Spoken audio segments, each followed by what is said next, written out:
a few years back, I did have a study session. Before I started this HIM channel or thought about the channel, I had a group of about 6 to 7 ladies that I was working with to study up for the RHIA exam.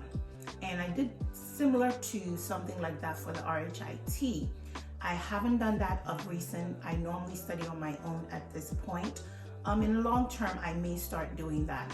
Hi influencers, welcome back. So in today's video, I wanted to talk about something that kind of crossed my mindset when I was shooting this study with me video. I've had a lot of people ask me about my study group, which I do have a Facebook study group, and also maybe getting together to study. That being said, I thought to share the topic of what do you need and what should you be doing? How do you prepare for your exam? Or how do you prepare when you want to study up for those exams? I've been studying for about 2 hours now. I do have credentials that I want to take or obtain additional credentials. You want to make sure that you have all the tools that you need to study to avoid any sort of distraction. If you're studying for a class, you may want to strategize the best way to study and plan yourself out so that way you stay focused. As I was shooting the study with me videos, I thought about what can I tell you guys, or how can I help you guys out there to better plan yourself out. So prior to studying, I make sure that I have all the tools that I need. A prime example, as you can see my background, I have been studying for about 2 hours, and I decided to study in this area of my living room just so that I can kind of look out the window if I need to and get a little bit of sunlight, see the skies, see the trees and things like that. But even if you don't have a window view, that's fine. You just want to make sure that you're well prepared and your mindset is ready to roll when it comes to studying. So as you can see on this desk right now, I do have my note in here. This is like a little notepad. I use it to kind of list out things. This specifically is for my YouTube channel. I do have a channel that I focus on, and I make my notes for this particular channel.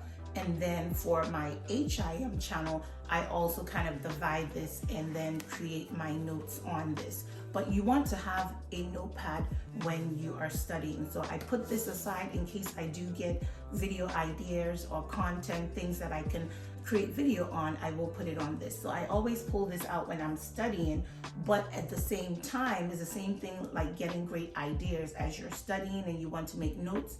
You want to have your notepads right next to you. I do have another notebook here where I can use that to take an extensive amount of notes if need be. And so with this one, I'm able to jot down what I'm studying. If I kind of study online as well, I'm able to take a more extensive note in this notebook. So this is a divided notebook. And as you can see, it has like several sections.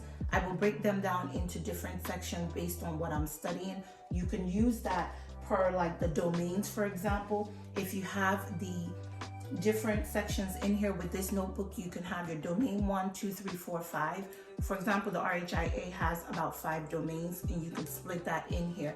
And if you decide I want to do a certain domain, you can use your dividers to do that within your notebook. Another thing is that I am planning to take this exam. This is the CHDA, Certified Health Data Analyst exam for the AHIMA.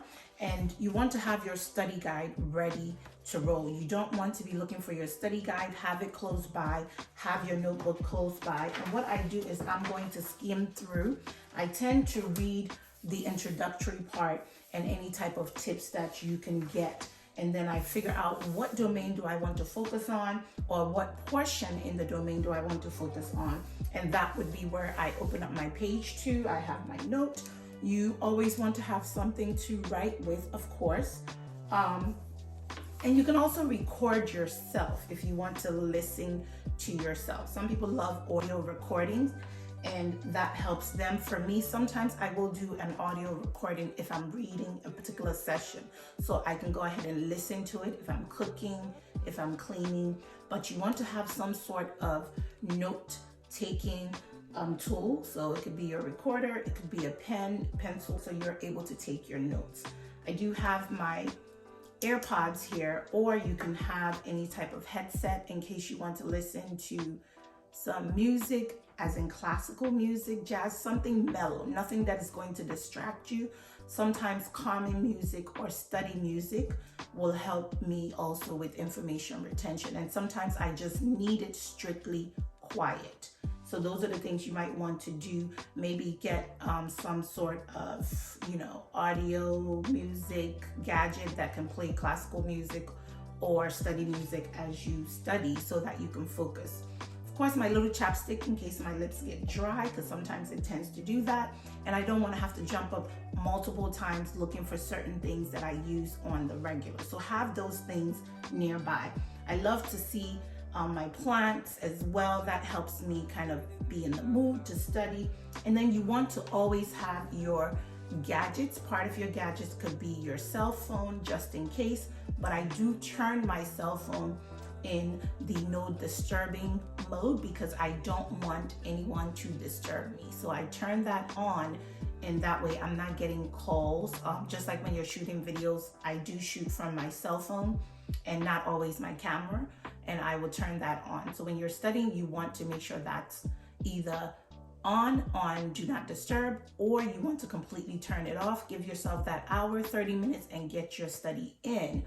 And so I love to use my laptop and also Google information. I can also YouTube information, and you're able to read up on those content and see what some other people are doing or other suggestions and additional content.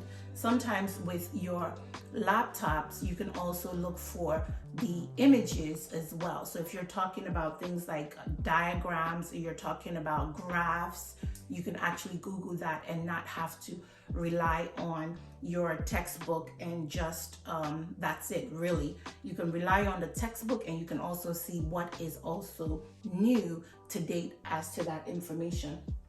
Another thing I do is make sure that I do have my book. This is something that I always tell people to ensure they always keep, which is your textbook. It's so important. A lot of us end up finishing a class and we decide we're going to get rid of our textbook. I never get rid of my textbook.